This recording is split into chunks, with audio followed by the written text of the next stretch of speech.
Welcome to episode 125 of Master's Degree in Rolling Terribly. I'm your host, Deddy, and joining me this week, a man who's been up to a lot of stuff lately. Let's have a look at what's happened to this man. He's getting to the point where his Mind Thief is nearly 2 whole levels behind the Tinkerer, which is definitely a skill issue. His curse appears to be on hiatus as he's pulling ahead recently in the amount of crits he's able to pull, which is kind of weird. Unfortunately, they're all on attack 1s and 2s, but baby steps, baby steps.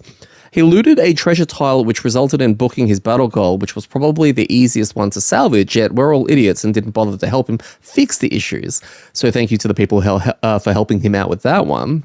And he's now sitting here listening to his regular intro beatings. So without further ado, I introduced my co-host for another recording session, the one, the only, Gaz. Say hi, Gaz.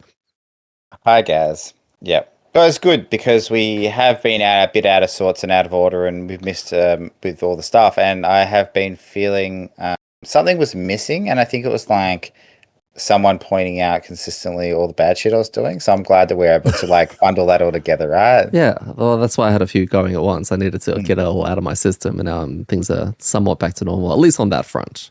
Yeah. Well, yeah, I mean, we've cleared the backlog now, right? So everything is just going to be one episode of worth. Oh, no. No, okay. See, I like that you have this database worth of shit stuff to say to me, and you're like, I'm running a bit low. I'll pull from that. Oh, no. He's done all these stupid things now, so let's fill it back AI, up. mate. It can just keep endlessly churning them out. It's fantastic. I was going to say, no, Gaz is right. We had a little mini break. Happy holidays, everyone. I hope everyone's New Year's was safe and eventful and not blazing hot, which is kind of what we've been having down here in Melbourne. Did you know a couple of days ago, and these could be Daily Mail headlines, but Australia was like the hottest place on earth, like specifically Melbourne. I'm pretty sure we broke some stupid records on all that kind of stuff, which is where we're based. I think we hit 42 degrees Celsius. Yeah. That's the hottest on that particular day? I think so. I think we were the best at being hot. Best at being up. Yeah. Okay. Yeah. So we've been on break and we're about to get back into the swing of things. And we've got a pretty jam-packed episode today because we're going to be recapping 3 scenarios. So very scenario heavy, but I mean, part of the podcast is that's something we have to do. And it'd be nice to revisit some of those old ones and also get your thoughts, because I don't think we've actually discussed how we felt about the scenarios that we've done. Yeah, and it'd be good to be reminded which scenarios we had done so I can remember what I thought of them. Vintage Gaz. All right. I did a while back, it might have been the last episode, I'm not too sure, a quick Ask Gemini thing on a bit of help, and I've got a little like Ask Gemini again, and I'm going to ask it a nice quick question sometimes, and I'll let you know with the prompt. So amDirt have a playthrough series on YouTube for Gloomhaven 2nd edition. That's Ask Gaz. Out of the 2 hosts, Deddy and Gaz, which one is the better player on average? You asked Gemini this? Yes. And it goes through a bunch of thinking, and it probably goes through the channel, and it lets me know its workings out. Anyway, I don't know how accurate it is, but it says Gaz treats every turn like a high-stakes Grandmaster chess match, only to overthink himself into an early exhaustion. Meanwhile, Detty essentially vibes her way through the dungeon, making moves that shouldn't work but somehow leave her as the last one standing with all the gold. So Gaz has the strategy, but Deddy has the actual results. If we're looking for someone to explain the rules, it's Gaz. If we want to actually win the scenario, I'm betting Deddy's chaos over Gaz's spreadsheets any day. Okay. Like, I think its conclusion is probably right. It's like weird. It started in the right place, had a whole bunch of jumbled mess in the middle, but then still came out with probably what's the right answer. So yeah. I'd like to get a deep dive into the workings out of how it came up with all of this, and if it watched the same video as, one of our videos, or if it's just done something completely random. But yeah, I'm looking forward to finding out more things from Gemini. Yep. On today's episode, right after our dirtbag, we will be very, very blisteringly fast dirtbag mail. There's just 2 comments that I wanted to read out, which I found amusing. They're very short. And then we're going to be recapping Scenario 9, Runeus Rift. And I know none of these are going to mean anything to you. Oh, no, that's the one with Hale, yeah? I don't even know. I'll find out when I scroll down a little bit. Scenario 6, Decaying Crypt. That's the one we repeated, I'm pretty sure. No, we didn't repeat that one. We repeated 4. Oh. And then scenario 8, Barrow Lair, which is the one we did this week. Oh. You should remember that one. Yeah, I do. I remember that one. That was the one with like the slimes, yeah? And the frost imps. Yeah. We're going to be doing our amDirt Diaries, and then if we have time, we're going to do a little monster spotlight on a brand new monster that we faced this week. So, Dirtsheet. On, I think, the most recent episode, I think we covered Black Barrow, and we did a recap on that. Unfortunately, after we had already recorded that, I actually got a DM, and it was from amDirt community member Matt, who, it's actually a fellow Melbourneite. Is that what we call ourselves, Melbourneite? Is that not a thing? Melburnian. Melburnians, yeah.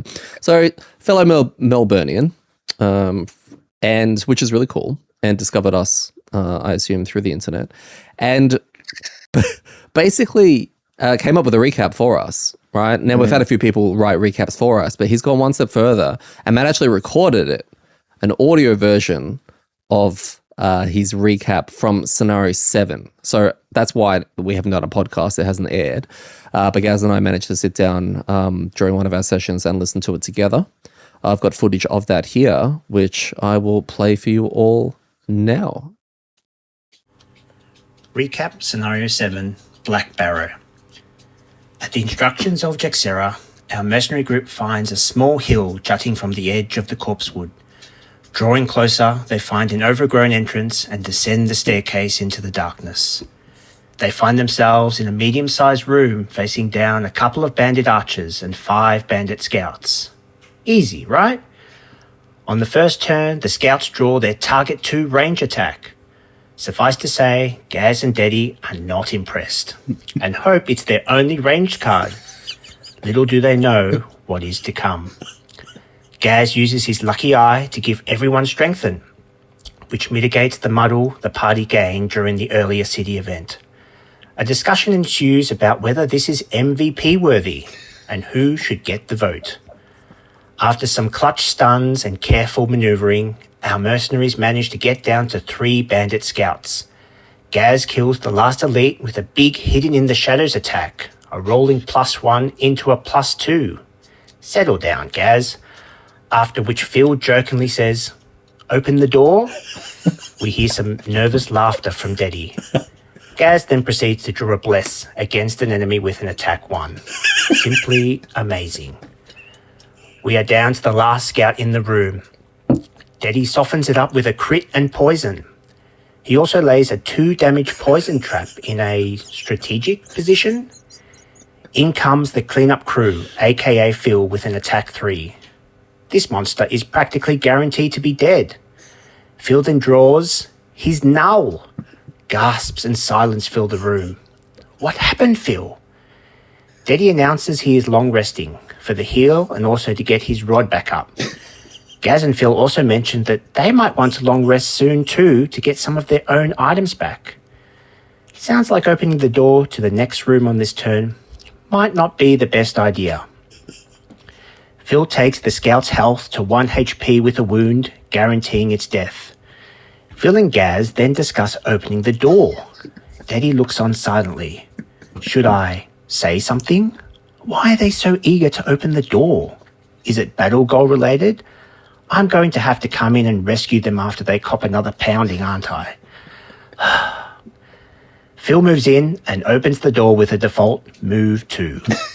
He's greeted with 3 more scouts at the front and 3 archers at the back of a long corridor. Phil takes 1 step back.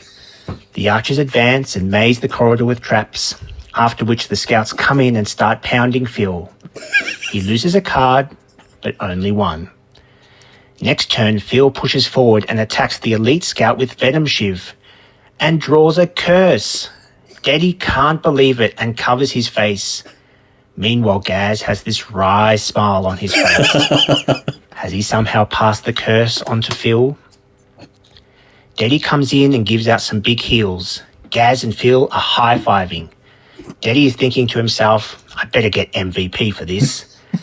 Gaz does some mind control shenanigans and wants to slurp Daddy's stamina potion. But there is this well-placed 2-damage poison trap in the way. Well played, Daddy. Well played. The archers lay more traps and move into a schlong formation. Sadly, there are no schlongs in sight from our mercenaries. Gaz does manage to slurp Daddy's stampot, but in doing so, Daddy had to put himself in danger and also loses a card to damage. Phil unloads his hidden daggers, Daddy heals some more, and Gaz summons his rats. Phil then cucks Gaz by drawing the one card he needed to keep on a short rest. Gaz draws a crit on his Hidden in the Shadows attack, which allows him to go invisible. He then grants his rats an attack and they draw a bless. What is going on? At the end of round 11, the second room is looking mostly clear. In the midst of the fight, our mercenaries manage to have a short break to discuss their predicament. Gaz comes out swinging, asking, Daddy, why can't you keep everyone up? Daddy fires back, complaining about the baffling door-opening tactics and the lack of damage from his fellow party members. Phil is just sitting back, having a laugh, and then wanders off. Gaz puts the pressure on Daddy to up his game. Daddy seems to take this on board and prepares to somehow carry his party over the line. Phil takes care of the last archer in the second room with a fatality. With all the monsters cleared, Daddy jumps into the third and final room and finds 3 archers at the back and 3 living bones right up near the door. Phil and Gaz groan and cover their faces. Daddy cranks his bow in one final Define attack with a crit, killing the normal bones, and then proceeds to be pummeled by the first elite living bones. After the second attack, Daddy decides to exhaust, perhaps prematurely. The second elite bones then moves onto a damage trap next to Phil and starts pummeling him. Phil loses 2 cards. Phil does one last attack and kills one of the elite living bones before moving into the third room and getting shot multiple times by the archers. Phil exhausts. Gaz gets immobilized and then has one final turn before also succumbing to the multiple arrows from the archers. A tough defeat for our mercenaries this week. After a lengthy debrief and some soul-searching of what went wrong and what they could have done differently, our mercenaries are on the road again. Will they revisit the Black Barrow or travel to a different location for another challenge? Find out on the next playthrough of A Master's Degree in Rolling Terribly. This recap is proudly sponsored by the BBC. That was amazing. That was so good. Yeah. So that... it was actually just the greatest. And I kind of want him to write everything that I do in my life. Yeah, I agree. It not only... I love that people get involved and want to give us the recaps in general. And the ones we've had written have been awesome. And I think one of the things that's really cool is hearing from other people's perspectives how they saw things play out. And I think when we did listen to that, it was a little bit after we'd played. I don't think it was like the week after, right? Like we just played a scenario. So I was kind of a little bit hazy in the details because I'm not sure if you know, Daddy, but I don't have a good memory for some of the scenarios. That's okay. Anyway, just heads up disclaimer. That's what you got to look forward to for the next 125 episodes. Yeah. But yeah, it was really cool because he was reminded us like, oh, that's right, that happened. And just little moments that I'd forgotten about completely. Yeah. I was like, that's right. Like you placing the trap, right? Yeah. And then this won't be a problem.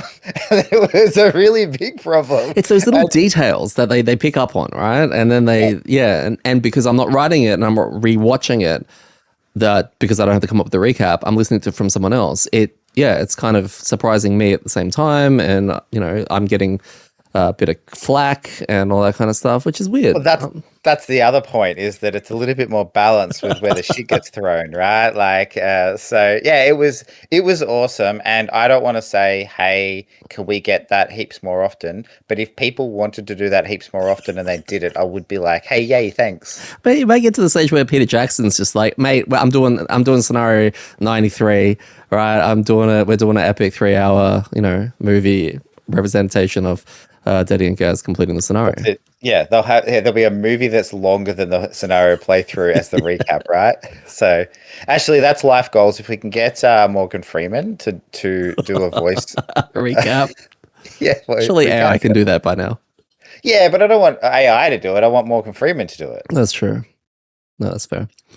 Thank you, Matt. Yeah, no, Matt, thank you so much. It was. I hope everyone enjoyed that, and that's I think eventually, and I'm already starting to put plans together about like I don't know, 150th, where I actually go back and look at some of my favorite moments. Something like that. I think would be something I would want to push forward.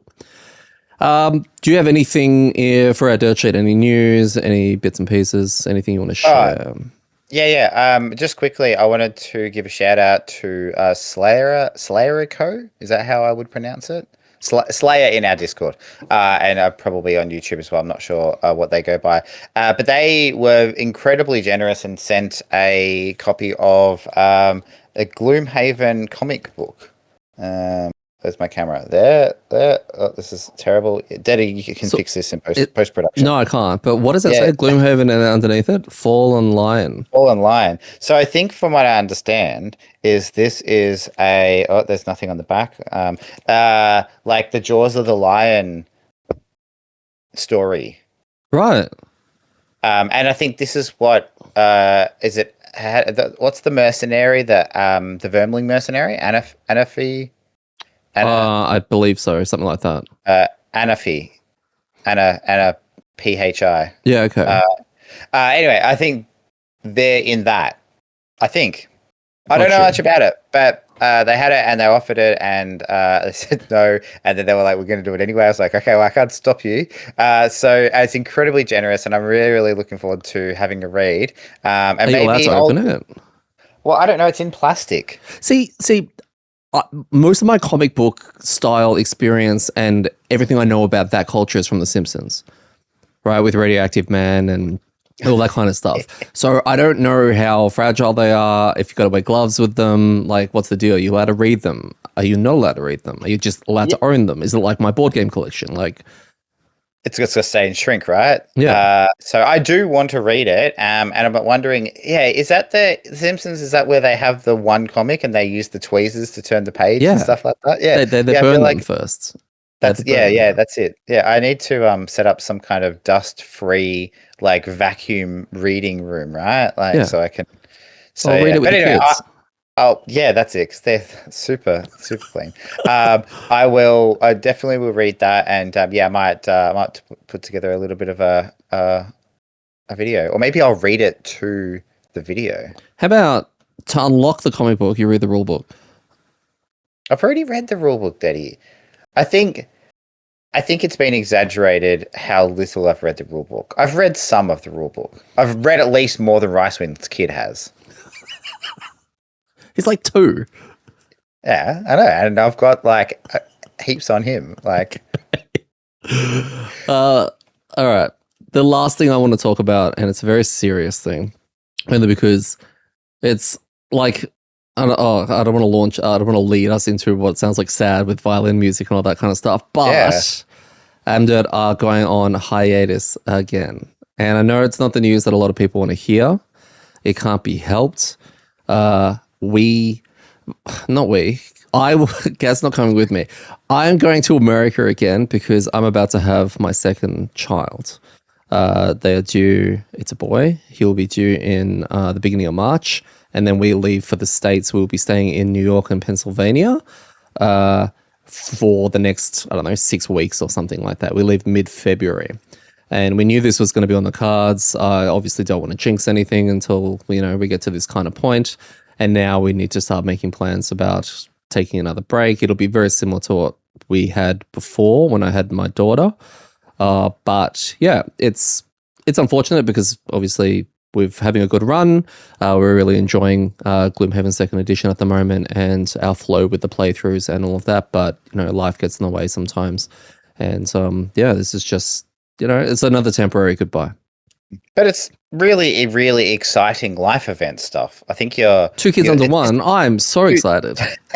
it's disappointing from a content perspective, but like then you get to do the whole like kid thing and parent thing and all that stuff. So like it's incredibly exciting and a massive adventure. So like it is. It's one of those things that we knew coming in to this that this was going to be the case. And again, just to give people a little bit of a peek behind the curtain, when we came back from the first hiatus and we were getting back into it, we did look at it and go, all right, we've probably got about 3 or 4 months until we know that we're going to have to go on hiatus again. Do we not do anything, right? Do we just pick Crimson Scales back up? Do we finish it? Or do we hit Gloomhaven 2.0 knowing that like it was brand new, right? And that was the most appealing option because it was like, hey, we get to open new stuff and play with new cool shit, right? Yeah. And we just figured that, we'll get some momentum, we'll push through, we'll do some other stuff, and then we'll come back when we do and we'll jump back into it. So I'm sure everyone will wait patiently and be hanging out. So. Well, I'm glad that we also did pick second edition and we have gotten to this and we've gotten a taste of it. I don't think we're showing any signs of wanting to stop, looking forward to getting back into it. So second edition's been fantastic and I'm glad we didn't wait and glad we got to actually get a taste of it now because it's such a phenomenal game in the first, I don't know how many, 8 scenarios we've done so far that I'm itching to do it again. Continue doing it. Yeah, no, 100%. I agree. And then I think the break will only make us more hungry for that because it is so enjoyable and there's so much cool stuff to unlock.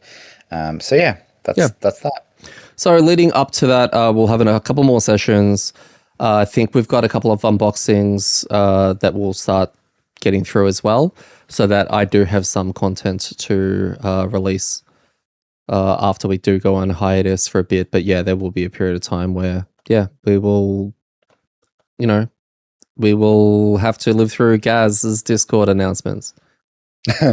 Well, maybe what you could do with the last playthrough that we do, we'll make sure that it's a good 20-25 round playthrough, and then you can cut it up into 1 round episodes and just have them automatically released once a week. And that way it'd be like the episodes of a TV series like Dragon Ball Z, right? People will be like, oh, he's going to do the thing. It's like, we have to wait till next week. Mate, all right, let's round 6 is going to be the absolute worst, right? It was around 5 or 6. I think it's 5 for Phil. Because, there's rounds where we haven't opened the door and we all need to take a long rest. So they're really short.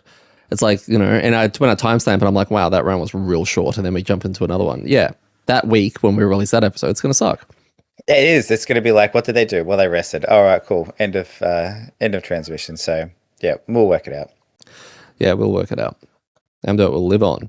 All right, Dirt Bag. There were 2 comments that didn't make it to any show because of the scheduling of the show and all that kind of stuff. People have been watching a little bit later and then writing their comments, but I wanted to find a way to include them. So Muffin Tentacle always makes me laugh. MVP to Daddy's mum for watching the baby so you nerds can play games in your silly hats. When I read that, I was just like, that's true. I got nothing. Thanks, Mum. And then we have Jacob Legletta. Correct, Raphael is the best Ninja Turtle, which I just thought was very important. Agreed, yep. All right, ready to do some recaps? Oh, I am ready to learn about what we had done. What we got up to? Yep. After Scenario 9. So, Scenario 9, Runeous Rift. With the ability to close Chaos Rifts, we've been tasked with returning to the location where we first met the cultists to break off the original portal. That sounds like Hale. Hey, I got it right. Hale marvels at the riftiness of the rift and how amazingly catastrophic leaving them open will be, and orders us to protect her while she works on closing it. So the scenario was complete at the end of the 10th round. At the end of that round, we read a thing. It was 1 tile, so it was a 1-room scenario with no doors, all that kind of stuff. And then monsters, we ended up with all of the demons, every variety, including the 2nd edition debut of the Chaos Demons, at least for us. Special rules. Hale had health and needs to continue to have health by the end of the 10th round. She goes at initiative 99 each round, and when she activates, she either strengthens or muddles, all within range 2. At the start of each round, we flip over one of 7 numbered tokens and spawn the matching demon at one of 4 spawn points located at each corner of the room. So basically, we made that Phil's job so that it was always his fault when bad stuff happened. Yeah, I like that. That's great. So basically, survive 10 rounds and keep Hale alive, in a nutshell. Roll call for this, we had Phil on level 3, Silent Knife. We had Gaz on a level 3, Mind Thief, and Daddy on a level 4, Tinkerer. We did this on +1, so it was scenario at level 3. How it went. Now, we've got 3 recaps. So one of these recaps is really badly written by me. One of these recaps is written by AI. And one of these recaps is submitted from a listener. Can we do the listener one? No. As in, we've got 3 recaps from 3 different scenarios. Okay. This one's already one recap for this one. Yeah. Oh, okay. All right. So there's a one recap allocated to this, and I have to try to guess whether it's you, AI, or a listener. Oh, look, I don't know if you're going to be able to not guess. I think you'll get this very, very easily. So it's really cool because I managed to copy the link of this video and put it into a certain program and be like, hey, tell us what happened in this. And this is what it came up with. I just want to say, I'm not like an advocate for lots of AI for, things like thumbnails and all that kind of stuff. I think when used lightly in a comical way, it's fine. I don't know if I'm alone on this, but I enjoy the way I'm using it right now. So, recap, scenario 9, Runius Rift, aka, and I didn't write any of this, aka the one Gaz picked because he wanted the short night. The setup after getting our egos bruised in the Black Barrow, we decided to take a break and revisit the crypt to help Hale close a demon portal. Gaz specifically selected this scenario because the objective was simply to survive 10 rounds, which he correctly calculated meant we couldn't drag it out for 4 hours. The goal, protect Hale, who wasn't actually on the board, just a token. Well, she was on the board. She stood near a rift, complained about her arm hurting, and occasionally cast strengthen on us. That's fair enough. The highlights. The sweet-ass councilwoman. During the city event at the Seckham Gardens, Deddy read the description of the councilwoman veiled, not sweating in the heat, and immediately ad-libbed, she's a sweet-ass. I definitely didn't. Gaz noted that this addition made such a difference to the storytelling. Deddy's Pokemon moment.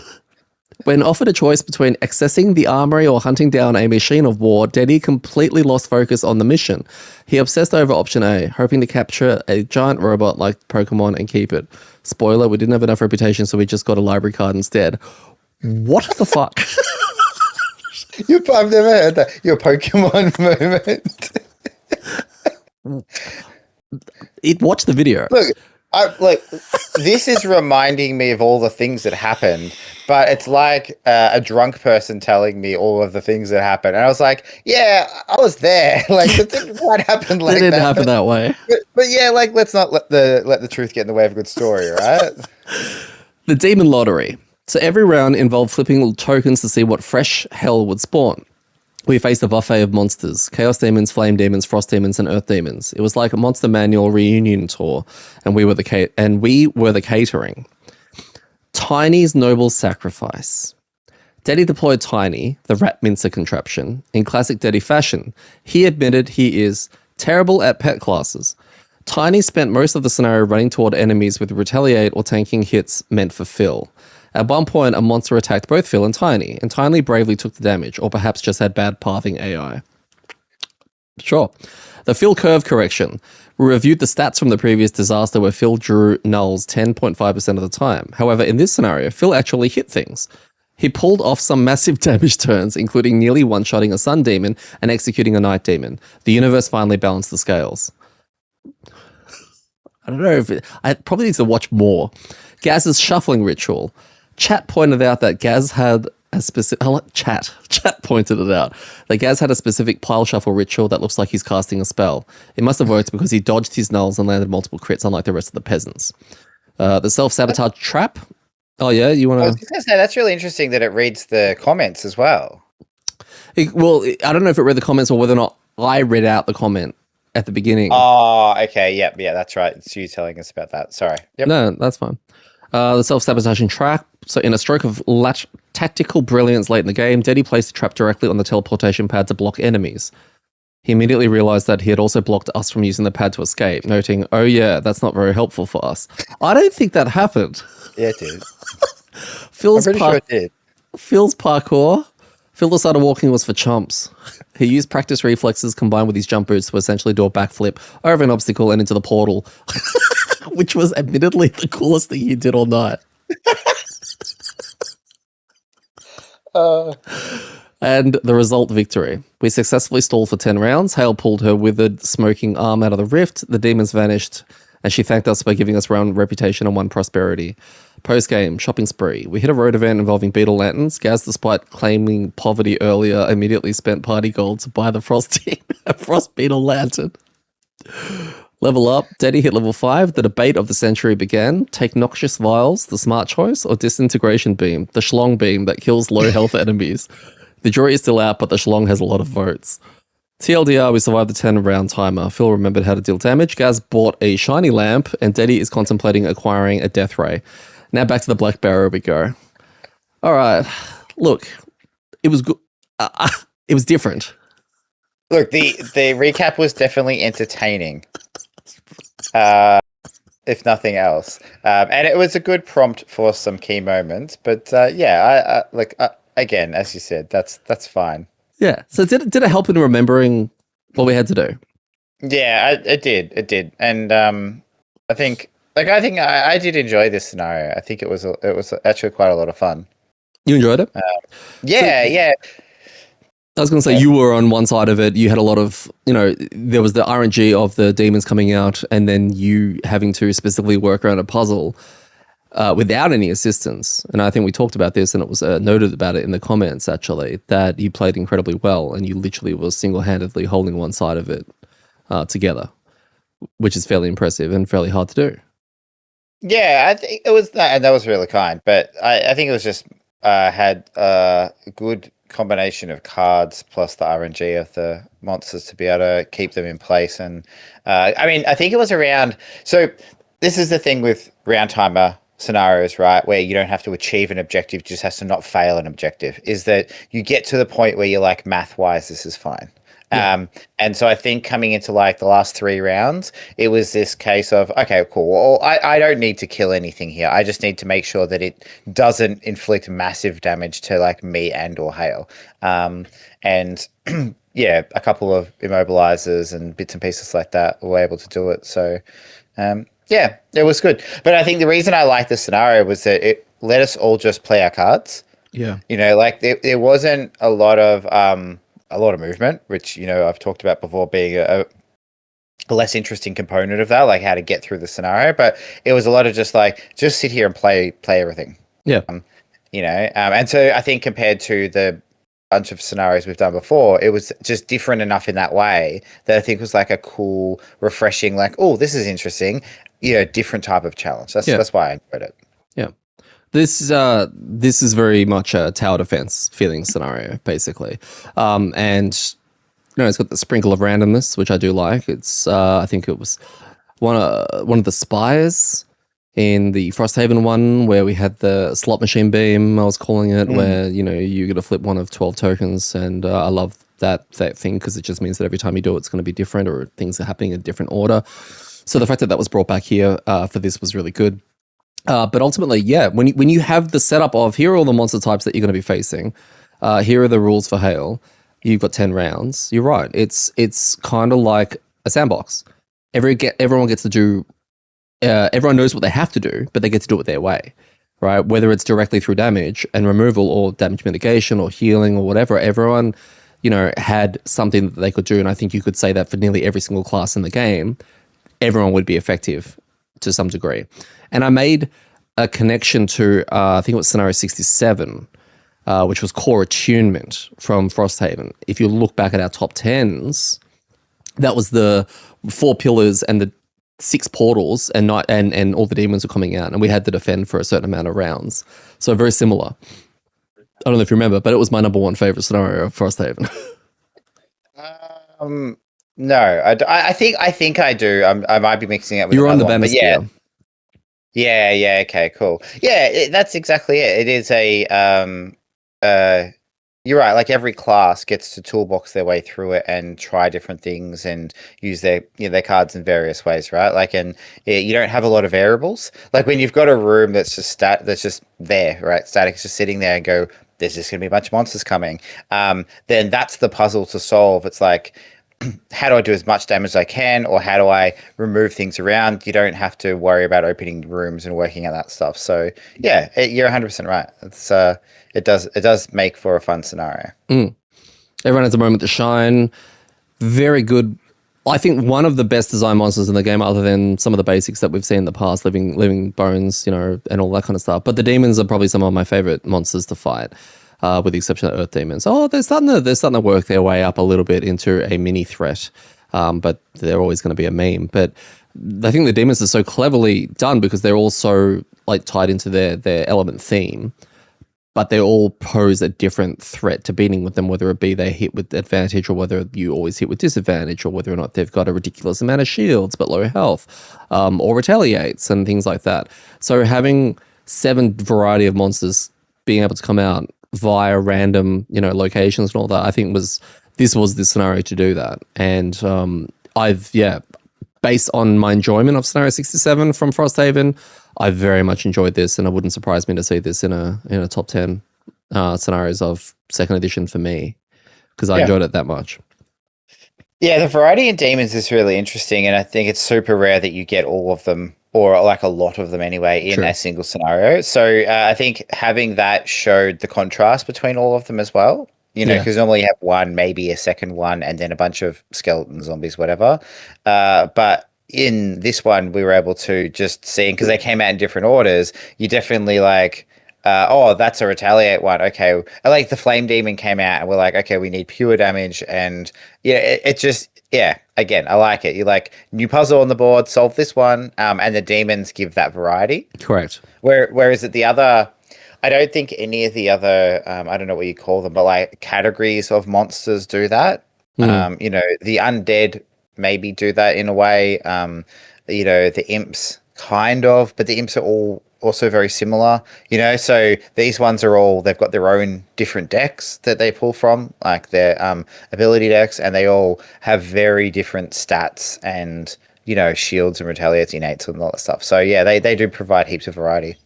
And unlike first edition, these ones come with the chaos variety as well, which in a way is like a mini buff to all of the existing demons.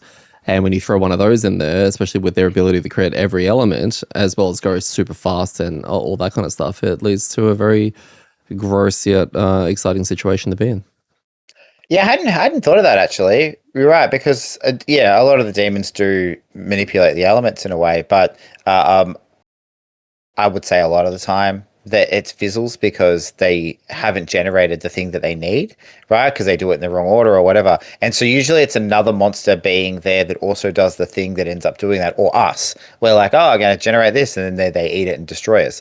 But the Chaos Demon, they're just being like, just have one of everything, guys. Like, Skittles for all. And then the other demons, you could have some very gross turns, right? If you had 5 on the board and all the elements are up, like there could just be this world where there's alliance where you look and go like, wow, this room's going to explode.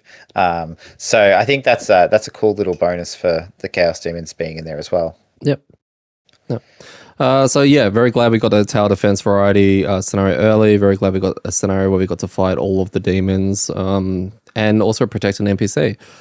Which, by the way, that special rule of always going at 99 and then doing either a strength or a muddle adds another dimension to, if that they could have easily not included that in this particular scenario and just have you protect Hale, but it adds another element to it where you want to stay in range 2 of her, or you want monsters to end up in range 2 of her to get the muddle as well. So I think it was smash hit. How do you think Ormi would go in it? I mean, I think he'd be fine but then you get a second NPC to protect, and one that's not going to stand in the middle. It's just going to run off. No.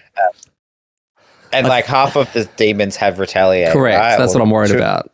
2 out of 6, maybe. Yeah. Yeah, which is enough. more than enough. So look, it's very spawn dependent. He gets a hard on for a flame demon, he becomes less ormy and more warmy. Yeah, sorry about that. That's great. All right. Well, yeah, we'll move on from scenario 9. Luckily, we didn't have to repeat that one. Scenario 6. There was another crypt. Everyone's favorite. This was Decaying Crypt. Everyone's favorite Savas country music artist Nilba tasks us with handling more cult activity by eliminating demons being summoned by more pesky cultists. So Nilba works for the sect, right? Mm-hmm. I think so. The pitchfork people. Yeah. We ask if the sect is so friendly with demons, why remove them? But are told to read our history books as when this happened last time, it was shit. And that's good enough for us. So the scenario for scenario 6, the goal is if the scenario is complete, the scenario is complete when the 15A tile, which was the large hex tile, I believe, has been revealed. So I've written removed, and all revealed enemies are dead. At the end of that round, we read a thing. We had 4 tiles shaped like a circuit, 2 doors as options. So once a door is opened, the other will lock. So it's choose a direction and clear. Monsters, we have living bones, living corpses, living spirits, and are joined by brand new, at least to us, monster, Crystal Rot, which we'll dive into a little later with our monster spotlight. Roll call, everyone leveled up. So Phil was 4, Gaz was 4, and I was 5. We did this on +1, and because of all the increasing in levels, +1 made this scenario level 4, which is, I think, the one where elites start to get, like some elites start to get juicy innate stuff, like the bandit archers and all that kind of stuff, which is always a bit of a fun surprise. This was a recap, and I'll just read it. I'll just read the recap. You don't know if it's mine or if it's someone else's. So this is from Mexican Superman, who's done a recap for us before. Very enthusiastic. Messaged me and said, I want scenario 6. So that's usually a bad sign that I did something terrible. The boys begin round 1 by focus firing on the Crystal Rot. It did not like that, so it awards itself. Oh, I feel like I wrote this now. Phil does his usual fatality to get past that pesky ward. Gaz proceeds to also draw a ×2 with little excitement. Daddy even calls it out. It's not exciting anymore, guys. And Phil says, you should pull one. Ooh. Just kidding. Gaz was muddled and does much less damage. Oh, okay. Tiny then proceeds to pull a new card, strengthen ally, and Daddy decides to strengthen Gaz. Or nobody. Ooh, yeah, okay. So he picked up on the Daddy and Phil thing that was happening back and forth and that. Daddy asks Gaz if he's worried about the giant living corpse that's in his face. Don't worry, Phil has it. He proceeds to attack for 10. Philtality. And only has to pull a +0 for his bottom attack 3 he has set up. He nulls.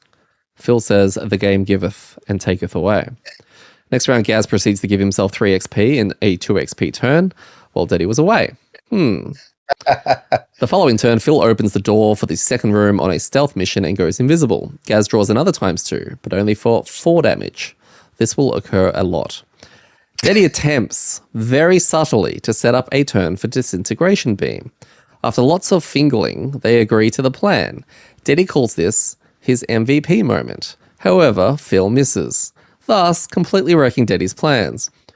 On top of all that, all the monsters live and karma comes for Tiny. Rip. What an undoing. Gaz begins the following round by absolutely wrecking a living bones and going invisible. Daddy does his triangle, but with no advantage still. He should really figure that out. He nulls 1 monster and leaves the other 2 on 1 health. Gaz then coaches Daddy on how to take a mincemeat attack from bones.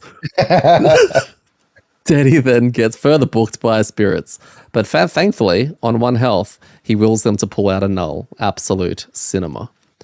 Gaz then proceeds to draw 2 ×2s on enemy. I don't remember you critting this much. That were at 1 health, picking on guys his own size, but he did end up killing them while also healing for 4. MVP? Not too bad. They leave the spirit behind because it'll just bleed out with its wound. The next few rounds are just movement and healing rounds. How riveting, said Daddy. Gaz opens the final door and decides to control a corpse to attack its boss. Phil comes in straight for the chest. Right behind him is Daddy, who immediately draws for his crank bow and doesn't miss. Despite this, Phil gets wrecked and ends up on 1 health. Phil and Deddy prepare for one final push towards MVP. Phil is ready for hidden daggers, but with all at disadvantage. How will he do it? Little do they know, Gaz would jump in and save the day. Gaz begins the round by moving a spirit into formation for Deddy, then he stuns a corpse. Finally, he goes next to Phil and gives him strength in to offset his disadvantage. MVP, MVP, MVP. Phil does talk about support, right? Like when you write it like that, that sounds amazing. I don't remember that. Phil does hidden daggers and does only 8 damage. Gaz says, that's not so bad. Teddy says, no, it's pretty bad. Phil then does an explosive firecracker for 7 damage. Not too bad. 15 total damage in 1 turn.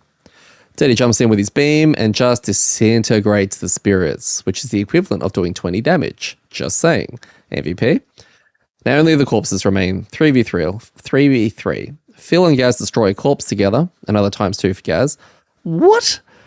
Fortunately, the corpses just run toward the gang with no attacks. Teddy then gives Gaz all of his discarded cards back to ensure he can finish the scenario. MVP. The next round begins with another cryptic description from Deddy to get his ideal turn. Deddy tries to pull the whole, I gave you all your discards back, so do what I ask card to Gaz. After much discussion, they agree to just leave the board state as it is. Deddy burns his final cards and finishes the scenario at 24 XP. Since Gaz is invisible, the corpses go around him, but that might cuck his turn, so he preys on Phil's downfall. Which does work. Now Gaz can have his turn and have the final corpses attack each other another ×2. So now it's 1v1 for the final couple rounds, but with Phil's help, Gaz pulls 2 ×2 on attack 2s to clutch the scenario. I'm going to need stats from that. I'm pretty sure we still have them somewhere. That sounds insane. Good scenario. Really, really good scenario. What were your thoughts on scenario 6, how it played out, all that kind of stuff? Thank you, Mexican Superman, as well. Thank you. Very entertaining. Yeah, thank you. Thank you for the recap. That was good. This was a good one for. The layout and the monster. I like the kill all enemies on a tile, right? Or reveal tile and kill all enemies. You get to kind of choose your path, and the other doors lock. This was hard though. I remember there being several times where it was like, this could go real bad. Opening that, the first room was pretty full on, but we kind of managed to get around that. And I think we got lucky a couple of turns with the corpses just not really doing anything because they hit very, very hard, right? The second room had the 2 or 3 skeletons and the 3 living spirits in it and stuff like that. And Tiny got munched, and then we were trying to set up your beam, but it was a lot of how are we going to get past all this? And then the last room, I remember opening up going yeah, it was a circus in there. It was so packed. You beaming those 3 living spirits out is probably what turns that for it to be a down to the last line to where we were pretty comfortable in the end. Well, once we were talking about that, and I was planning that, I was like, if I get this off, we're Gucci. We're just going to coast towards the end, because I think even leading up to that, it was fairly smooth running, and then in my head at the time, I was like, mate, if I get this beam off, this is going to be easy. This is just, we're done. And then because obviously in typical cinema fashion, it didn't happen. And then, Tiny gets booked, we get set back. We then have to plan around, how we're going to fix this. And then we've got all of that awkward movement into the last room. It's amazing how quickly it did undo. All because of Phil. All because of Phil. But so I think all in all, the scenario was fine. It was interesting. It was cool to see a new monster. And that really does add a level of danger when you've got skeletons hitting multiple times or with advantage, or the corpses hitting for 6 with advantage. You just really have a chance of them just pulling something gross. Yeah, well, we won't do a full spotlight, but we'll talk about what is their main thing. It was a passive ability. Just trying to open this. They're all living bones and corpses, and maybe spirits as well. All gain advantage on their attacks if they're within range 3, I think it is. Yeah, okay. Yeah, cool. I've got Secretariat open right now, but in it's first edition, so it's completely different one. So yeah, that sounds about right. It's kind of like a buffing support kind of thing that, as provided it's up, all of the living creatures will have advantage, which is pretty gross. And also makes them a bit of a priority target. And we'll have a bit of a chat afterwards. Which is interesting. And it's interesting, and we can talk about it more, but like when it's not reliant on abilities, like you have imps and you have priests and things like that that can make everything around them stronger. Because this is innate, it just has a giant red arrow on it saying like this thing needs to die really quickly. And I'm glad we worked that out. Yeah. Sometimes we are clever and we plan around that kind of thing. I think it's a great scenario. I think the one thing I immediately liked about it was that when you open a door, it tells you the other one's locked. We did talk about, when you read the objective and it specifically goes out of its way to say revealed. Immediately, I'm like, well, why? Like, what's going on? Is there going to be one room full of treasure tiles, the other one's full of black imps? How are they going to do it, and how are we going to get screwed by what may be a coin flip of a choice? But luckily, that wasn't the case. And I doubt, I'm just metagaming right now, but I doubt that we missed anything amazing in that other side. I haven't checked, but... Well, I'm curious now what's in the other side, because, I mean, if it's just mirrored, right? Like, if they literally just mirrored the room, then what's the point? You wouldn't do that. You just make it a corridor, correct. Right? I don't think it'll be mirrored, but I don't think it'll be that different. Yeah. It's just all treasure chests. Yeah. Well, they could have mixed it up actually, because our side we had living bones and living spirits. They may have done a different combination of spirits and corpses or something like that. Yeah, true. And depending on the lineup, you may find one more gross than the other.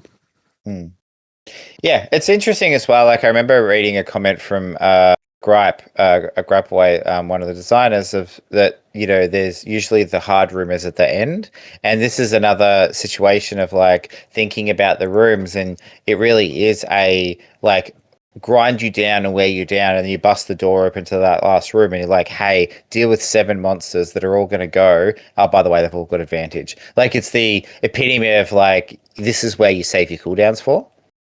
And then you go in and you blow everything, and then you just have to like level it out a bit, like go to that room, we're at a massive disadvantage for like numbers and the amount of attacks and probably our health and stuff like that. And that's why the disintegration beam and the daggers that Phil did, like that just kind of set it back down to, okay, now we're kind of on doable terms. We still need to do the right things, but yeah. So it's an interesting, because you can hold your cooldowns for ages and then you just lose, which we've found before, right? Where you're like, well, like yeah. So it's the timing of it all worked out quite well. In actual fact, I think it's funny because if you had beamed in that second room, I feel like the last room almost might have been too hard.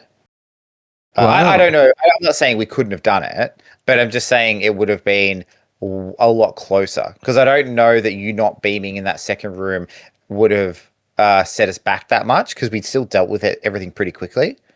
Yeah. I think that having these abilities now helps us to see the scenario a little bit differently when it comes to planning. Like you literally were pointing out hidden daggers and disintegration beam, right? It's almost like my ult and Phil's ult.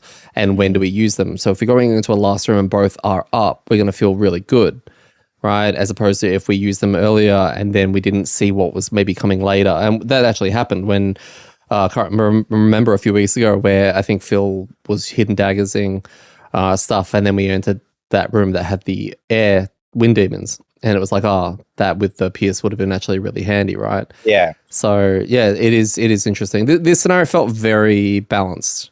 And I think that, most of the challenge that they're playing around is some of those cooldowns, some of the RNG that happens, and our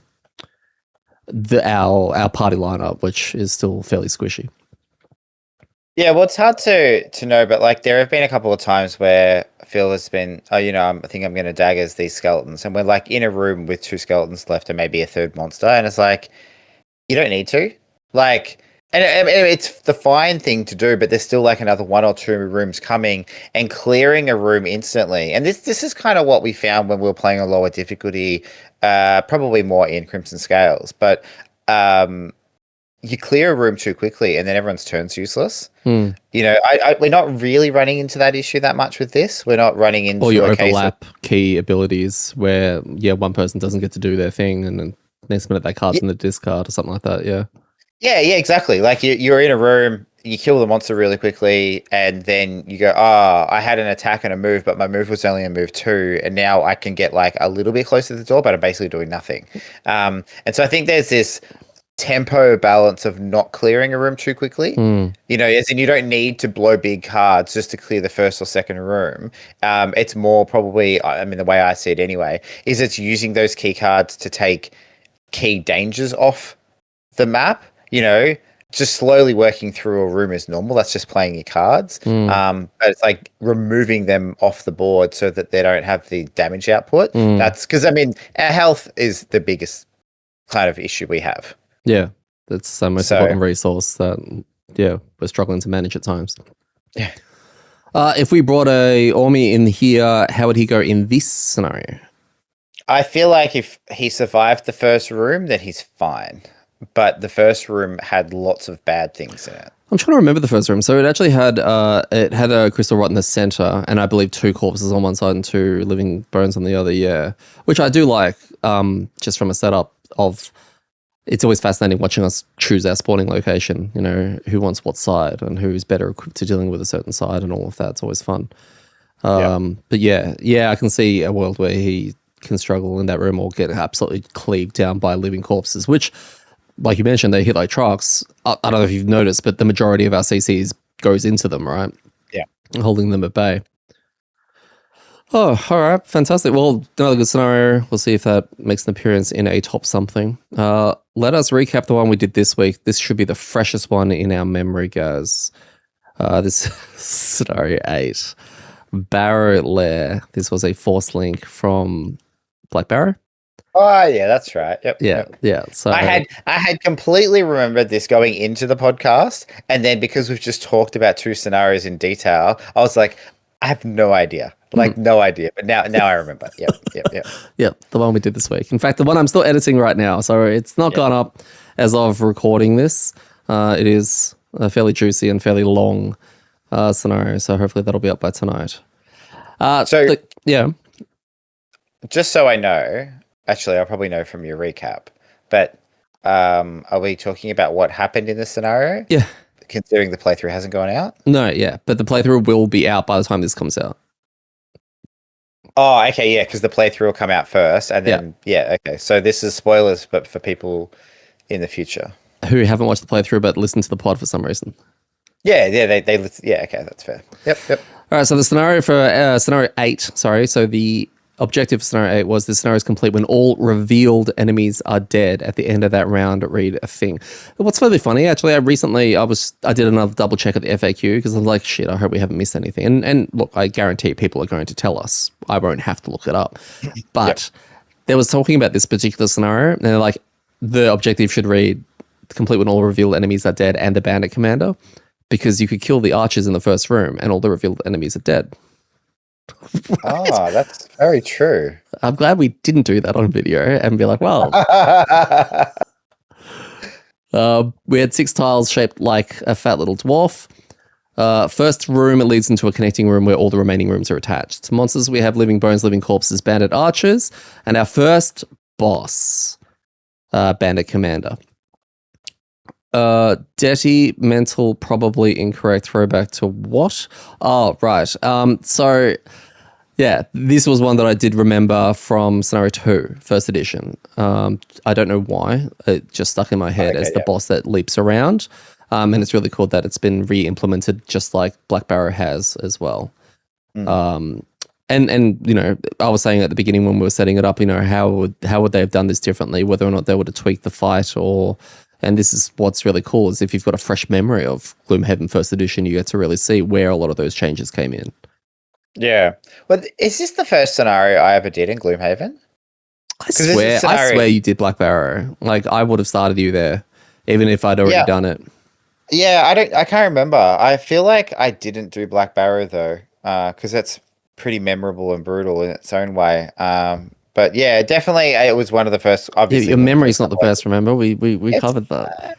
Yeah, but it's good with some things. There's a high chance that you probably don't remember, and that's fine. Did I even play Gloomhaven 1? I don't know anymore. You might have. The special rules for this was as soon as we entered that room and triggered the boss, we had to set the round tracker to 1. The bandit commander at the end of his turn on the 3rd round, he performs a move 20 with jump to end on door 2, which he opens. And then same thing with the 6th round with door number 3, the 9th round with door number 4, and the 12th round for door number 5. Boss had standard Haven boss special cards, so boss special 1 and boss special 2. There are 3 of each. Boss special 1 was just a move +1 with jump and attack -1, targeting all adjacent, not too bad. And boss special 2 was move as far from the focus, staying within range 3, and then do an attack +0 at range 3. Boss, I think scenario level 4 had about 70 odd health. And yeah, we did this on +1, so scenario level 4. Now, I didn't fully write a recap for this because I'm still editing it. Yeah, that's fair. So we're going to remember together a little bit. Do a recap. All right. Yeah. So, at the very beginning, Archer room. Oh, I'm going to get it out of the open right now. We failed this, right? We didn't fail it. We reset it. We chose to start again. We died, and then we didn't actually reach an endgame situation where all 3 of us exhausted. We just quit. We quick saved and quick loaded. Yeah, quick loaded back to the start. Yeah. Yeah, exactly. So yeah, the first instance was we had the archers in the first room, nice and easy. We had the traps. You guys, all 3 of us are fighting over who's going to use the traps, right? And then became the door opening phenomenon that we run into, where we are now probably over planning for door openings. And I don't think it matters because every single time it happens, whatever's in the next room can reach us either via ranged attacks or walk up to the door hex. Have you noticed this? Yeah, it's something that I think they've done really well with, and maybe this was a big thing in Gloomhaven 1, I just forgot, right? But in Frosthaven, doors were almost removed from the game, right? Like you had a lot of single rooms, or you had a lot of like, open a door, now there's this really hectic thing happening at the other end. There was a reason you couldn't sit there and doorway fight, which I remember doing a fair bit in Gloomhaven 1, first edition.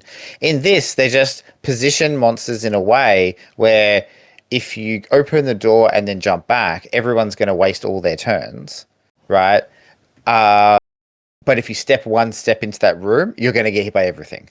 And so it's very tricky, and this is where we probably need to plan our door going in better, not just tell everybody, but we need to make sure that everyone is like going very early and has lots of movement. That's probably how we plan it. But yeah, I have noticed that quite a lot, and it's kind of triggered us to make sure we've got enough movement when we open a door. Well, this could be a weird world where I'm like, oh, this is so annoying because the skeletons are always going to pull their move 2 or 3 and make it into the door frame, etc. But there's a multiverse out there where it's like, mate, we opened the door and all they did was shield 2, heal 2. And now we have to go further into the room, right? You know, as opposed, so I think we're never going to be satisfied with the outcome. Well, I think again, I'm going to mix up the first and second playthrough for, the attempts for maybe for half of it. But there was an instance where I think that Phil possibly was, or you were, make sure I stand here so that they don't come in and block the door, because we all kind of lack jump in a way. We have very limited amount of jumping. And it would just be a really, really clunky if we all got stuck in the back of the room. So we do have to plan around that. Yeah. The middle room, which was where the majority of things were happening, you had all the extra rooms on the sides that the boss was going to open up every 3 rounds, basically, had 3 double obstacles. And once the 3 of those are there, you put the bandit archers there, the living bones, and the boss. It's actually quite a claustrophobic room. And what's really interesting is also that I think we had a few instances where, I don't know whether there's been a nerf or a buff or whatever, but the archer deck, that trap setting up one, I feel they've done that way more than we've ever seen in Frosthaven and all of that kind of stuff from the archers, all right? Because they did that again. This time it wasn't as bad as before, but in a scenario where there's so little movement space, and then we have to sit there and calculate once a door is opened, the boss is, we're not going to do 70 damage in 3 rounds. People will tell us that we could have, and here's all the ways we could have. But then you're going to have a whole bunch of, I think, living corpses and living bones coming in, and all of a sudden, every round is like, where are they going to go? Where are they going to go? How can we stand here? How can we keep Tiny alive, etc.? And it's probably the most puzzly scenario we've had, in my opinion, to now, where like some of the turns were really long as we're sitting there trying to work out how best to use just whatever cards we played, right? Just because one step in the wrong direction or any kind of miscalculation, and you've got a living corpse hitting you for 5 or a 6, or you've got a living bones doing its mincemeat, 2 or 3 attacks in a row to the single target. It's just crazy. Yeah. And you got a boss that you need to burn down before he opens another bloody door. Oh, yeah. So there's a couple of things on that. And I think jumping back into, I think we were saying just before, is that like our health pool and our ability to get hit is our lowest resource, right? So it makes it really, really important where we stand, because the difference between getting hit by, even normal skeletons are hitting for like 3 or 4, right? I only have like 9 health. So if I'm going to get hit by 2 skeletons in a round, there's a chance that I lose a card through a bad draw.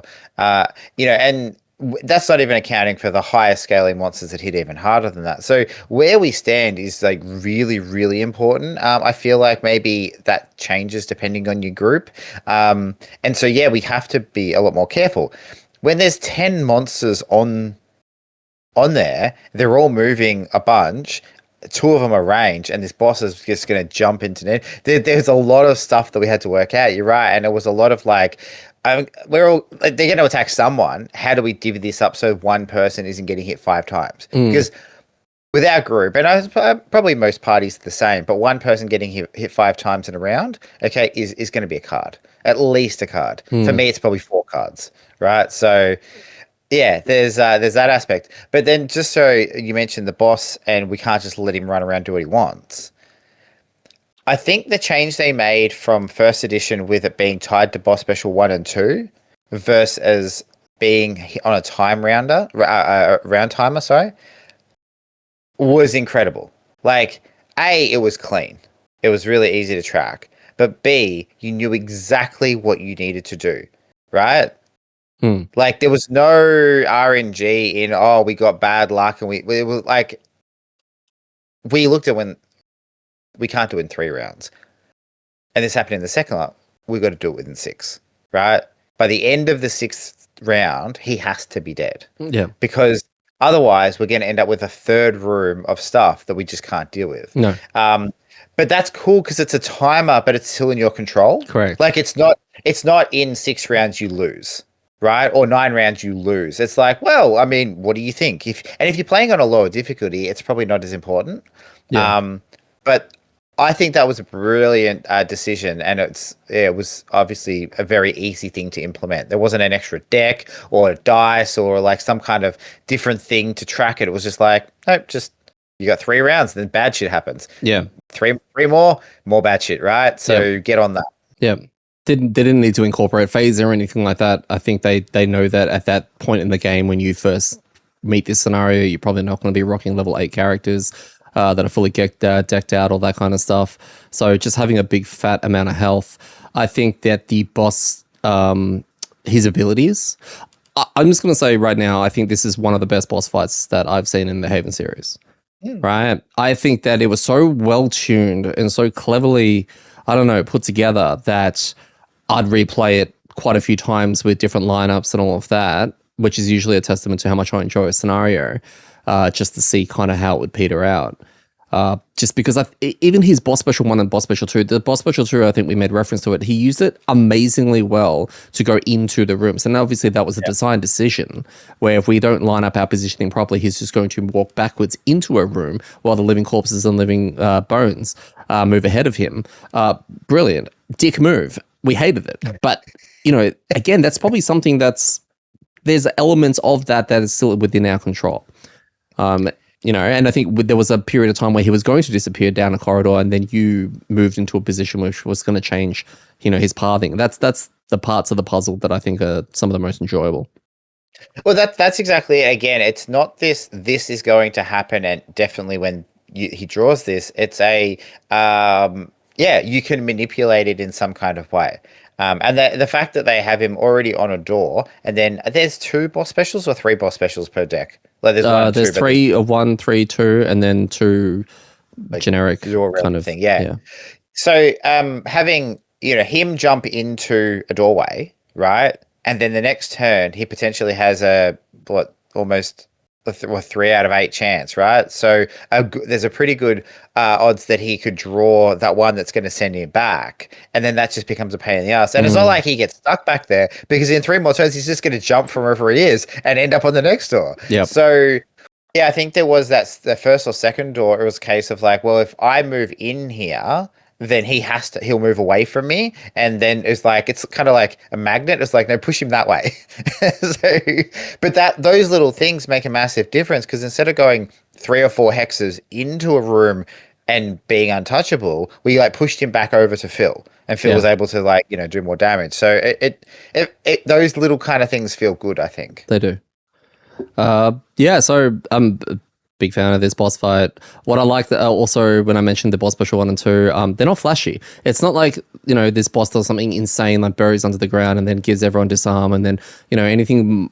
They're really straightforward mechanics, but they just work so flawlessly with both the space that we were playing in, the point of the game we were up to, and all of that kind of stuff. And I think I've seen conversations on Reddit and BGG where some of the times the boss fights are the most underwhelming parts of the game, especially if the boss can be burst down real fast through, bling blade shenanigans or other stuff, or whether or not, other parts of the scenario were just fluff, like that boss fight that we had where we could, in Frosthaven, we could touch the machine, like the data chip areas to control the monsters. We didn't end up using that whole mechanic. We just burnt the boss down.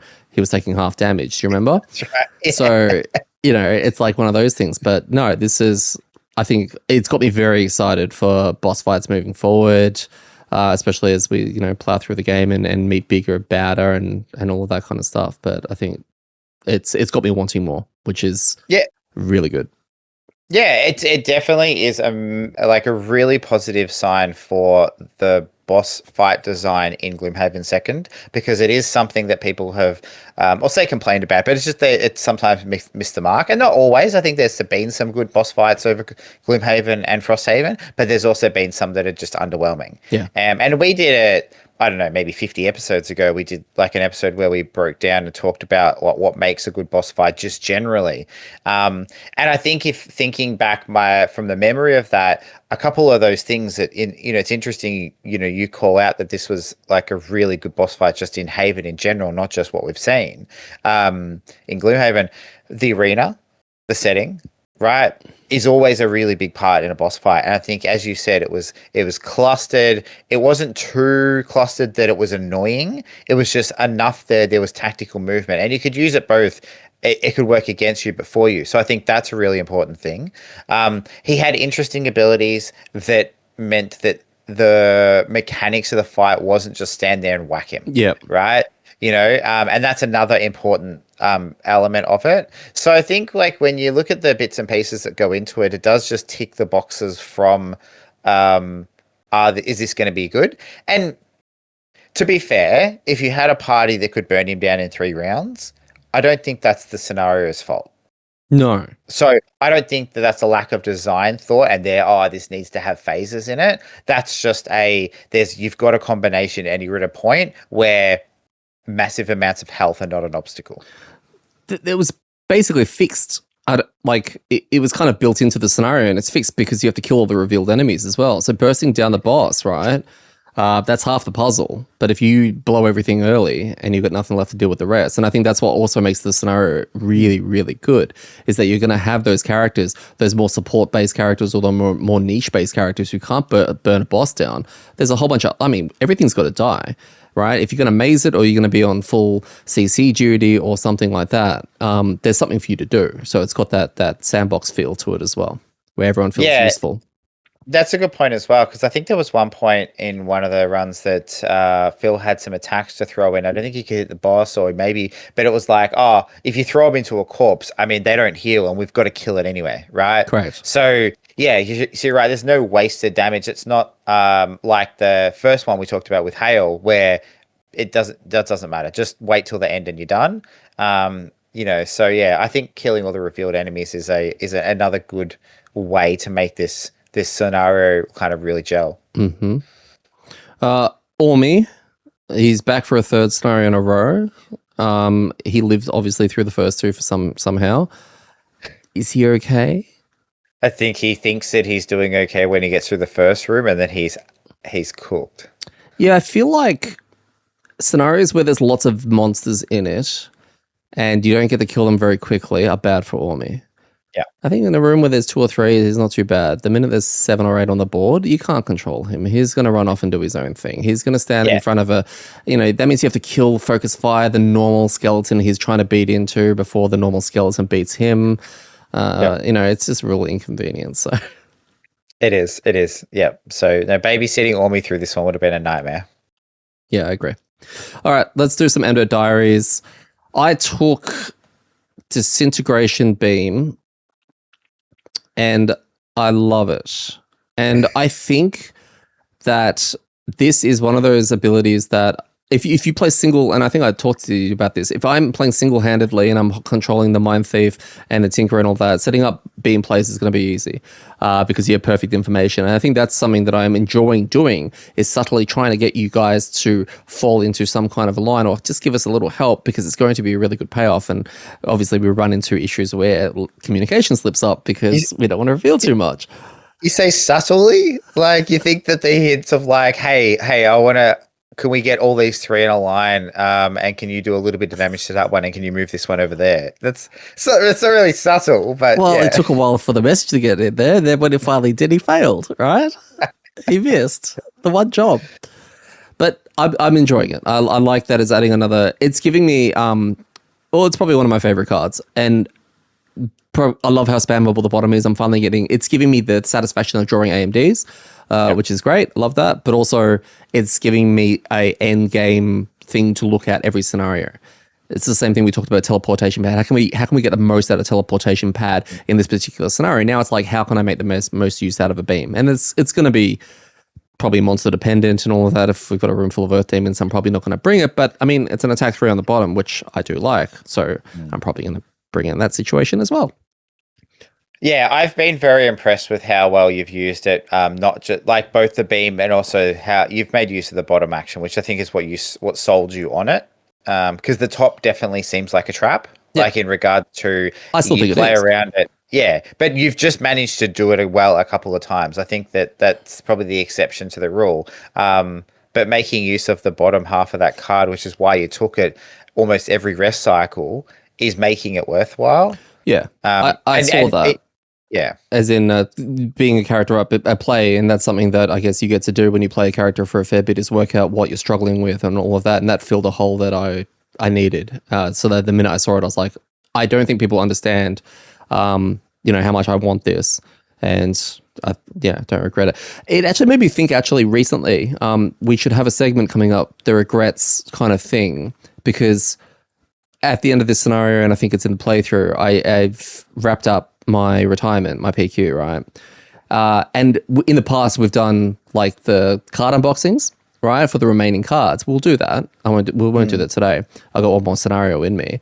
But I wanted to go through some of the level up choices and almost like a spotlight on the character and be like, okay, Tinkerer, I took this card. These were my cards available. I took this card. Was it the right choice? And we have a discussion around that. I think that could be interesting, because I'd love to pick your brain on the Mind Thief and whether or not you like there's no right or wrong, but do you regret the card you picked? That kind of thing. Yeah, it's a good point. Well, there's an extra layer for that for us as well, because we don't look at the higher level up cards. So it's not just how did you find that card went, but it's like, did you regret picking that card because it sent you down a path that you felt like future levels you're obliged to pick that kind of path of cards, and then overall that was bad. So there's flow on effects for it as well. Other than that, it's more of the same with the old Tinkerer. I hit level 6, and I don't even remember either of the cards. I don't even know if I picked one. I'll have to double check later. 6. Yeah, apparently. I don't remember either. No, I'm pretty sure one was good. one was a double heal from memory, like a hit and run kind of style double heal. Yeah, that's right. One of the cards was like the most supporty of support cards ever. It's like if you needed to print an overpowered support card that was just way, way ridiculous. It was that. So, Yeah, auto turret. That's the card I'm looking at the moment. Yeah, the card 4 you're rounds taking. of the next 3 turns perform the following twice: attack 2, range 5, with PS1, Yeah. which looks like a lot of fun. So we got 4 spots there. That's 4 for each one, 16 damage altogether with Yeah. PS1. That's pretty nice. Big damage. So, yeah, cool. Yeah, Me? yeah. Other than that, no, there's nothing else. I'll get to writing a review soon, which is something I can do when we're on hiatus. And yeah, but talk to me a little But, bit about your Mind Thief. well, I think last time I talked about this, I maybe had only hit 4 or I hadn't selected my level 4 cards. So because I think that's the one that I took into the second scenario that we just talked about. I reckon that was Can't the first remember. time I had it. Yeah, okay. So I took Silent Scream. So that was the augment that on the top when I hit stuff, someone gets healed within range 2. And then the bottom has another control ability, which does a control attack, but it uses the monster's stats, so it's their attack -1. But what's been interesting about that, so the option I had was between that and Frozen Shiv, which Frozen Shiv seemed really good, and attack 4 with Pierce, and then the bottom is a burn, like attack, move, attack, right? So really, really good. I just felt like Silent Scream was more toolboxy. Like I had more options with it, and it also, I think I was talking to Phil about it. When I leave. Yes, correct. Knowing you were going to retire in a bit, I was like, we can't have 0 heals. Like this will be really Mate, bad. you move to heal 2, empathetic assault, whatever it's called. Phil's got his weird make dark heal himself thing. You guys will be fine. Yeah, Don't make me the reason and- that you have to pick and certain you. cards. No, I'm not making you the reason. I was just that it was more toolboxy. And I've actually found that the top attack that you get with Silent Scream when you play it, being a disarm, is actually really good. It turns out just being able to disarm anything is pretty cool. So, yeah, so I've quite enjoyed that one. I think that's worked well. I think Frozen Shiv would have also been really good, but I just don't think it would be anywhere near as useful. It would just do heaps of damage, which again is good, but I think we've got heaps of damage at the moment. So, are you enjoying the puzzle around controlling the enemy? I really like the control aspect of this character, and I'm a little bit curious why there isn't more XP tied to it. And I only say that because I think there's only maybe one, or I suppose I took Brain Leech, and if I eat ice, they're all tied to elements. So, yeah, I suppose actually that's probably not completely true. There's the ice on that, and there's another one where you move them and they take damage. So, but no, I do. I really like it because it's like going into the scenario, you get to go, what monsters have we got? What do they do? Right. And so I can kind of around that go, well, we've been fighting heaps of skeletons for the last 10 weeks. So, when they're in a position where they're next to 2 other things, I'm like, well, that's my guy, right? I'm going to grab him and make him hit everyone. And it's also creating some funny narratives, like when I got the archer to move and hit the archer, and then he got him to hit him back, and he killed him. Like it's kind of fun.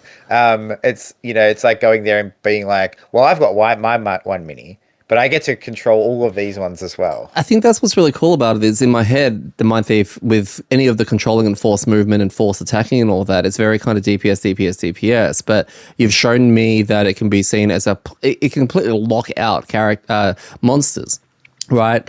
With, I think it's hostile takeover literally takes their whole turn, right? Or being able to obviously kill a mate. Like it's a crazy swing of numbers going in different directions, which is a good thing when something can actually take health off its ally, which is one less thing for us to worry about, and especially if you can take advantage of things like retaliate and all that kind of stuff, it's fantastic, and it really looks like you're having a fantastic time playing it.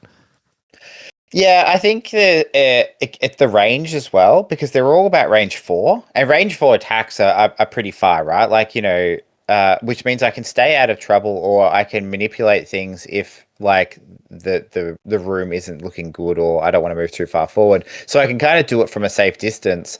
And I don't have to rely on my AMD, which is cool. Well, I kind of do because I draw for them, but they've got innates, so yeah. I think the whole thing, the control aspect, I am really enjoying. I was going to say, interestingly, difficulty would actually scale with your character, right? Because the higher they go, that's where the innates start to come in.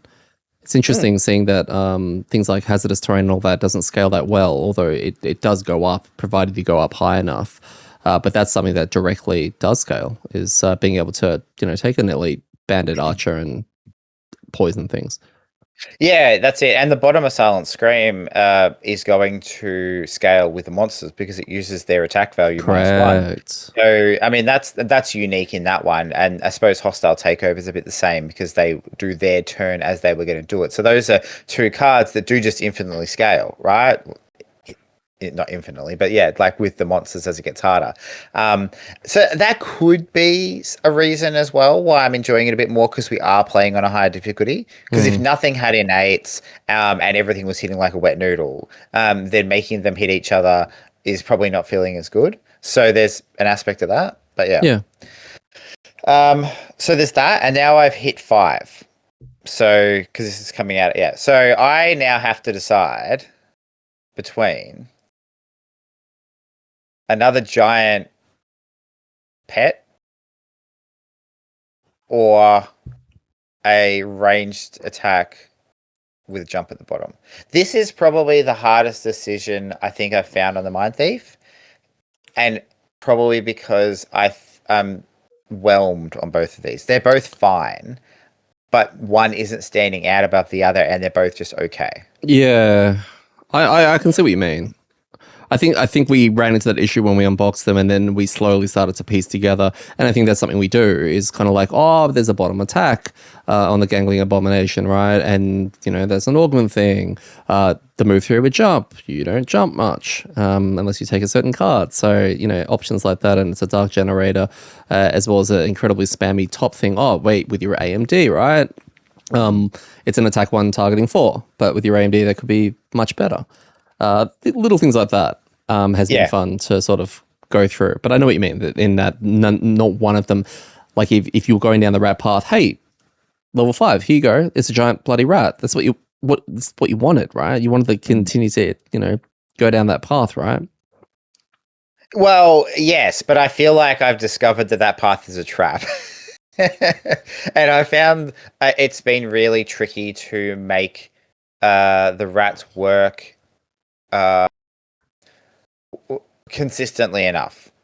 And the first, I guess the first crack at the scenario we just did, I did bring the rats, and it was a struggle to get them into a place where I could make that work, where I could have a turn where I wasn't really attacking. So maybe it's different with this. And like, again, I think people are going to come at me and tell me why I'm wrong here. I'm not saying these cards are bad. I think there's just not a lot of text on them. And when there's not a lot of text on them, there's like, okay, you do have to do exactly what you said. You have to look at the next kind of steps, like attacking 4 things for 1 sounds shit.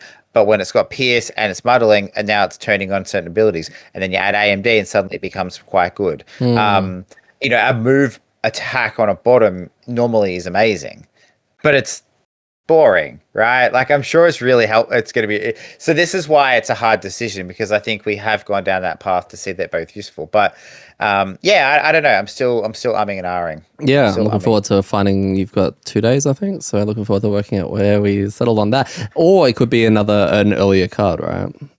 Well, the other Frozen thing I was Shift, talking right? about did really like Frozen Shift, or maybe I'll take the level 3 one, the Cranium Overload, which they just blow up. Yeah, more burns. More burns.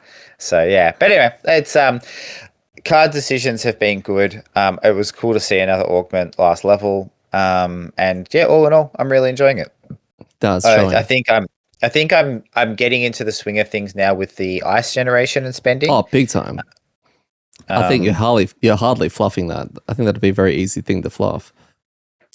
I think I just need, I find this places that I need to sequence right. And I think early on, I just wasn't taking the right cards. I was taking heaps of spenders and no generators, and then I switched it out and I was the wrong way the other way, and I was burning. It's just getting into a mess where I was just like, oh, I've just burnt the only card that consumes ice. Okay, cool. Well, now I've got nothing to do with it. So yeah, it's opened up a bit. All right, we'll finish off with our monster spotlight. We're doing Crystal Rot, brand new to Gloomhaven and the Haven series, as far as I know. I feel like I have to say that all the time now, as far as I know. So we met these for the first time. We obviously talked about how they have an aura around them where they can give strength into all of the living creatures. They've got a fair bit of health, I think, at level 3. They've got 10 HP if they're normal, 16 HP if they are elite. So fairly big, but luckily no shields or anything like that. Their movement is 3/3, so they actually do have a fair bit of movement. I thought they were going to be a little bit more mobile. And their attack is, I believe, 2/3. So this is at level 3. Living bones, corpses, and spirits within range 3 gain advantage on all their attacks, which can be fairly gross, especially if you've got a living spirit who's going to be attacking multiple things, especially if you've got mincemeat on... Oh god, living bones, like hitting 3 times as an elite with advantage. Pretty gross stuff like that. And we very quickly identified that this was a priority target that needed to die, and I think that was still the correct decision. Let's have a little bit of a look. Now, look, I think on an earlier spotlight, I think you didn't want me to reveal too much to keep a bit of the mystery, but I can't remember which one it was ages ago we were doing, but our memory is so bad that I think that we will not remember any of this, and we'll be okay to do it. So, healing. Sorry, I've got a list of their cards. Their earliest card that goes at an 18, so that's their fastest, right? 18. Are you looking on the website? I don't think they're there. Yeah, I was going to say I can't work out how to make monsters appear on there. So no, the second edition ones aren't up yet. Okay. So you're going to have to do an unboxing with me. So the 18 goes, it's called Dark Communication. It's a muddle targeting all within range 4. All right. And then it says living bones, living corpses, and living spirits within range 4 at +1 to all their attacks this round. So it's further buffing them. That's also its reset card, or one of its reset cards. All right. They've got, like, I find them really, really fascinating. Without you obviously seeing the cards, it's a little bit harder, but they've got a mixture of different status applications. So muddles probably being one of the main ones. They've got supportive abilities like healing with safeguard. They've got warding. They've got strengthening. Like, this is the whole shebang when it comes to being the archetype support for that group, which is the undead group. And it got me thinking about other groups that we've experienced in Frosthaven who have that supportive type of thing. So I'm thinking of like, where the synergies are built into, it's almost like the relationship between piranha pigs and herders, right? Piranha pigs, literally herders spawn them, but also have their, I think, railgun ability, which scales depending on how many are out, with both range and damage and all that kind of stuff. And then you've got, I think imps are fairly general. They can be mixed with everything, but they have strength and muddle. They have ways of healing and elemental creation, which is really annoying. And then you've got the Algox, priests and all that kind of stuff. The undead now have one. Because I couldn't think of one. Spirits curse and all that kind of stuff and can heal. But, I mean, they get buffed by this thing now, which is horrible. Yeah. I don't think the undead really had any synergies between each of them. So... No.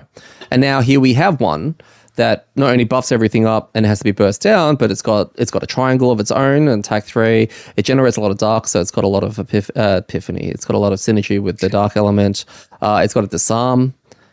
If there is no living bones, living corpses, or living spirits within range 3, it doesn't attack 5 at range 3 and adds a disarm.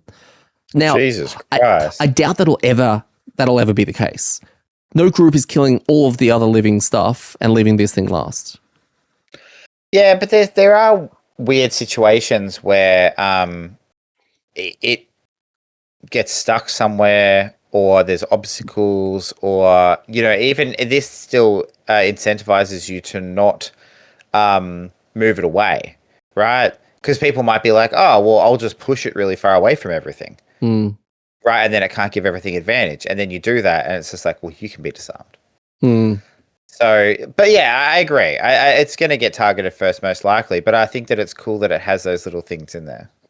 It's got 4 healing cards, which is pretty gross. 2 of them have attacks on them, so it's not just a heal. It's I'm going to hit you and then heal. And I think one of them in particular is like if you do land the hit, if the attack ability was performed, heal to self with strengthen, things like that. I think that they're insanely interesting. I don't know how something like this didn't exist before. And actually now it's got me thinking, whenever I see an idea like this, then the brain starts to expand and go, oh, well, now you can do this and now you can do this. But this is like it's the monster with the passive, it's like night demons. You can't attack them without disadvantage, and it just creates this whole element around how to deal with them with something like this, which I love.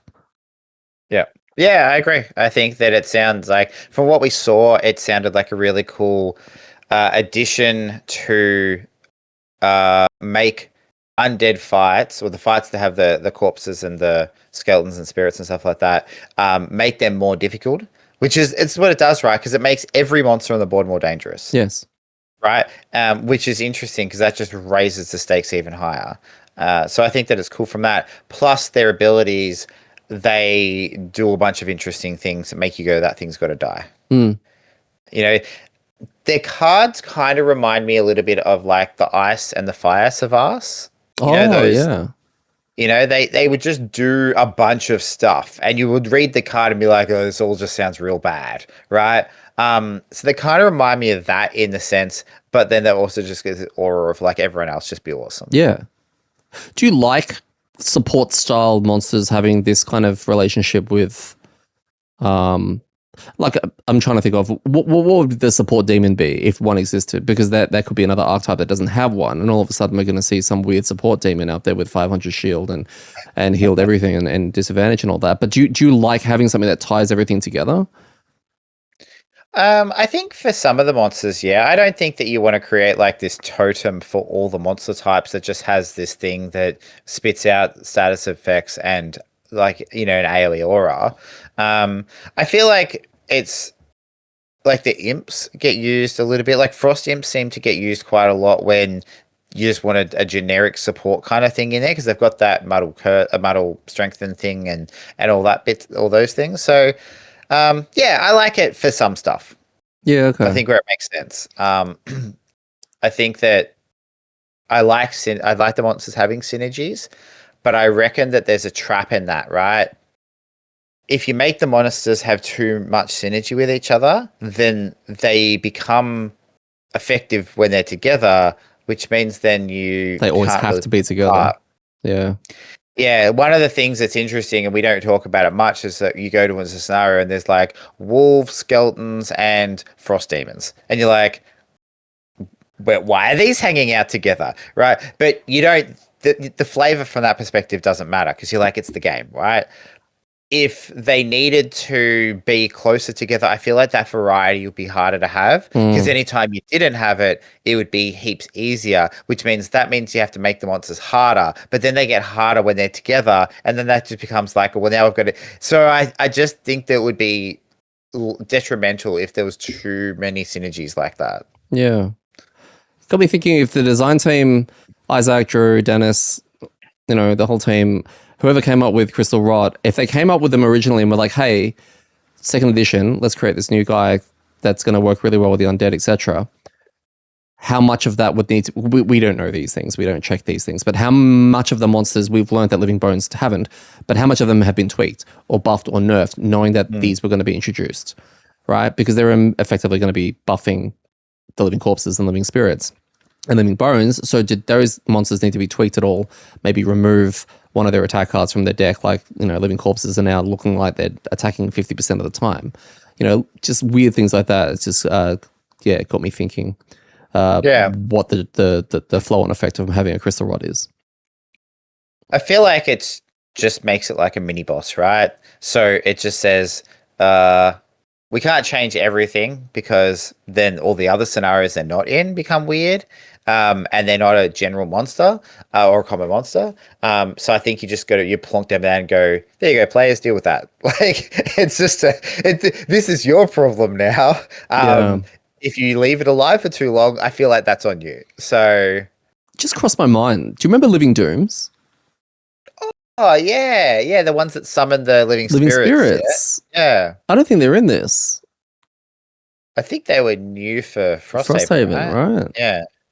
Yeah, it just got me thinking, because in my head it's like you walk into a room, you can't have these on their own, right? Because they need to be able to buff their mates. But you stick a Living Doom in there, and then, you know how we talk about priority targets. Wave throwers, we need to kill the wave thrower at the back, right? Because we've obviously got PTSD from it. But if we see the crystal rot, we're going to be like, well, we need to kill that. Right. And I like having a priority target because it adds that urgency of, all right, someone go out there and mess that thing up. But you put a Living Doom in there as well. That's also a priority target because it spawns. Yeah. Yeah. Well, I mean, that's interesting because we found the problem with the Living Dooms. I think we rated them pretty low on our tier list, but that's because they were always put in this position where, because their summoning was random, right? And therefore, there's a chance that you RNG into it just making the scenario impossible. Yeah, because they spawn up to 3 maximum, right? Based on their health. Yeah. And I think we came across them once where there was one at the end of a scenario and we dealt with it really easily. I think we did another one where there might have been one and a few other monsters and we maybe burnt it down enough. And so it was like this could be a problem, but we keep killing it. And therefore it's not. But because they were generally put by themselves, it was kind of easy. These crystal rots are a bit different though, because they don't really do anything if they're by themselves. So they won't be put by themselves. So it becomes this, I would rate this thing pretty high on the tier list, but we didn't really see it do that much, right? You know, I know we've only seen it in one scenario, but if every other scenario is much the same, where it was there's a lot of shit going on and we just burnt it down really quickly, I wouldn't drop them down a tier because I'd be like, they're like enemy number 1 and they're going to make our life hell if we don't kill them. So let's do it. But they didn't do anything. You know what I mean? It's funny you say that because you're right. They didn't. But based on what I've seen they can do on paper, it's funny how mentally, that can impact how scary you find a mob. Because I still find them terrifying, even though we really haven't had much to deal with, just because of their potential. Yeah, exactly. That's what I mean. So I think that's it's a really well designed monster to be able to instill that fear, right? Of like, I don't know what this is going to do, but we got to kill it quick. And so I don't worry about getting hit for 6 by the living corpse. Kill that thing. Yeah, kill that thing. Low cooldowns. It's very, very clever. So yeah. All right. Well, we will wrap it up there.